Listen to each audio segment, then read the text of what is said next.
니들 방금 봤냐?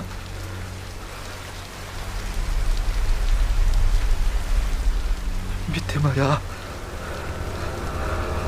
물 속에. Welcome back to Best Asian Horror Movies. I'm your host Blinky, and today we're going to be exploring South Korean monster movie, The Host. We're also going to be discussing the history of anti-American sentiment in Korea due to the US military's massive presence in the country. At the end of the video, we're going to give the movie our own rating based on story, atmosphere, and bone-puking terror. Before we begin, please like and subscribe. 2006's The Host is a South Korean sci-fi horror monster movie directed by Bong Joon-ho. The film features an all-star cast including Song Kang-ho and Go Ah-sung, who would reunite with Bong for 2013's Snowpiercer. I think I'm going to reunite with my Bong this weekend. Bong had stated that The Host had been a long-time passion project of his, citing his disappointment with the lack of South Korean monster movies. While he took inspiration from early Godzilla entries, Bong has gone on to say that the main influences for the film were childhood fantasies about monsters emerging from the Han River, as well as real-life incidents involving illegal acts by American military personnel in Korea. Our film begins in the Yongsan military base on February 9th, 2000. An American pathologist orders his Korean assistant to pour hundreds of bottles of chemicals into a drain leading into the Han River. Despite the assistant's protests, citing the dangers and illegality of it, his commanding officer forces him to carry out the act. This scene was based on the McFarland incident, a real-life case which sparked massive backlash in Korea. More on that later. 6 years later, we're introduced to our film's protagonist, Park Gang-do, a dim-witted man who runs a snack stall alongside his father, Hee Bong. His family includes his young daughter, Hyun-seo, his sister, Nam-ju, and his unemployed brother, Nam-il. Apologies if I'm mispronouncing these names. As the family walks out to the riverside, they notice a crowd gathering near a bridge on the Han River. The bystanders are trying to discern what the massive object hanging from the bridge is, with some believing it to be nothing more than construction equipment. Shortly after, the object falls into the river, leaving the onlookers unnerved and bewildered. Suddenly, a massive grotesque creature surfaces and begins to attack indiscriminately, ripping people to shreds or devouring them whole. Amidst the chaos, Gang-do attempts to help an American soldier fighting the beast, but in the frantic rush to escape, he lets go of Hyun-seo's hand. The monster snatches her, dragging her back into the river, her screams swallowed by the murky depths. A mass funeral follows, with the family falling apart at the loss of Hyun-seo. As the family mourns, agents from the US military and biohazard disposal units descend upon the hall, forcing anyone who came into contact with the monster to quarantine, stating that it was a host to a deadly contagious virus. Quarantined in a hospital, Gang-do suddenly receives a phone call from none other than Hyun-seo, who's been trapped deep inside the sewers of Seoul. Unable to get help from the police, the family breaks out of the hospital in a heart-pounding and hilarious scene, which was very reminiscent of Little Miss Sunshine. Meanwhile, two homeless boys, Se-jin and Se-ju, are swallowed by the monster, who takes them back to its nest. Upon regurgitating the two, only Se-ju survives, and Hyun-seo quickly hides him in a nearby crawlspace. Desperate to rescue Hyun-seo, the family purchases hazmat equipment and a vehicle from local gangsters and drives to the river, bribing their way past a corrupt officer.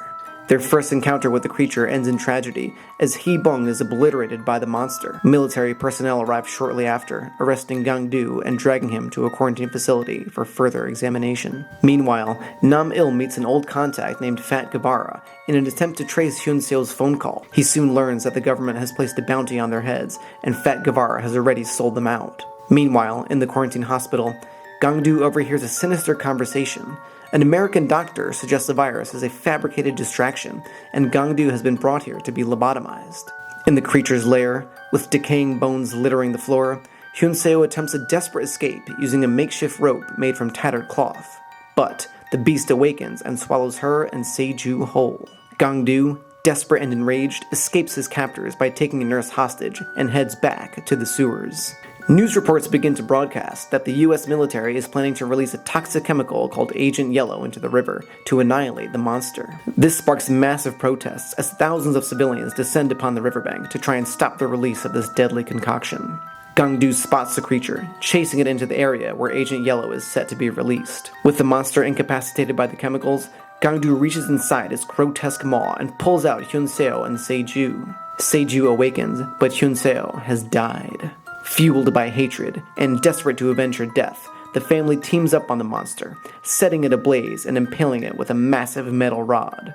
Months later, we find Gangdu has taken in Seju, raising him as his new child as the country tries to heal from the unspeakable events the monster has brought upon them. Anti-American sentiment in South Korea has been significantly influenced by a series of incidents involving U.S. military personnel and policies. The 2000 McFarland incident, which served as a key inspiration for the film, involved American military officer Albert McFarland ordering his Korean assistant Kim to dump hundreds of bottles of chemicals into a drain, which led directly into the Han River. The chemicals were a combination of formaldehyde and methanol, which were used to preserve corpses.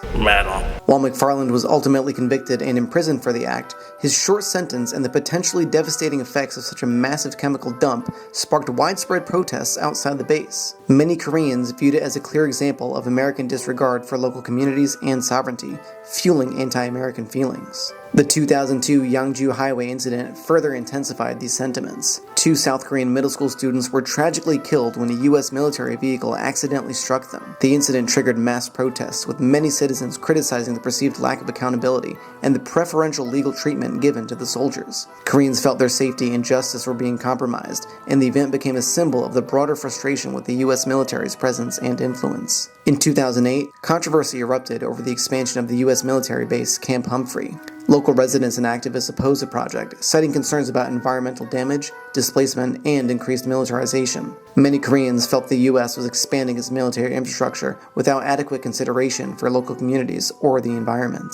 Additionally, incidents involving sexual and prostitution by American soldiers have severely damaged public perception. Overall, these incidents have created a persistent undercurrent of anti-American sentiment in South Korea, which continues to this day. While the alliance remains strategically important, addressing these grievances is of critical importance. Here at Best Asian Horror Movies, we're going to be rating our films based on 3 criteria: story, atmosphere, and terror, with each category eligible for a maximum of 6 bloody skulls. The movie has a nearly 2-hour runtime, which is a bit longer than your typical monster flick, but I think the extra time was used perfectly to develop our characters and the dynamic between family members. We get to understand why this family is so dysfunctional and argumentative, but their love for each other is still so strong that they'll risk everything to save Hyun-seo. Hee-bong's death was so tragic and brutal, and the way the family mourned for their losses, while sometimes over the top, really showed how much they care for each other despite their differences. Namju nailing the monster right in the eye with a flaming arrow at the end was a great callback. The acting was excellent, the story was solid as well. It clearly pays homage to the original Godzilla, but without being derivative. I'll go with 5 bloody skulls here. 2 things really stood out to me. The cinematography in the shots where they're at the sewers and underneath the bridges was just epic. It looked almost otherworldly and showed off the massive scale of Korea's infrastructure. Also, the way the atmosphere was built around the US's malicious involvement in the incident, really painting the US as an evil outside force, was done so well. The containment device for Agent Yellow was so unnecessarily sci-fi in its design, but it really worked perfectly to drive home the point of the US military being an almost alien force with tremendous power and influence. I'm gonna go 5 bloody skulls here as well. It had been a long time since I watched this movie, and it was actually much more graphic and brutal than I remembered. The monster is hideously grotesque, and while I thought the scenes where it's crossing the bridge like it's swinging from monkey bars was too cheesy and out of place, the kill scenes are very brutal, and its nest was total nightmare fuel. The subplot of the incompetent US government and evil US military trying to cover up the incident was also done in a way that really evoked a sense of dread and apprehension. It really had my stomach in knots, especially since it brought back memories of all the COVID lockdowns and how they were handled so horribly, all the hazmat agents coming around busting into people's homes. Ugh, scary stuff. I'm gonna go with 4 bloody skulls here. Alright, that's it for today. Thanks so much for watching. Please like and subscribe, and let me know what movie to review next. Okay, thanks, bye.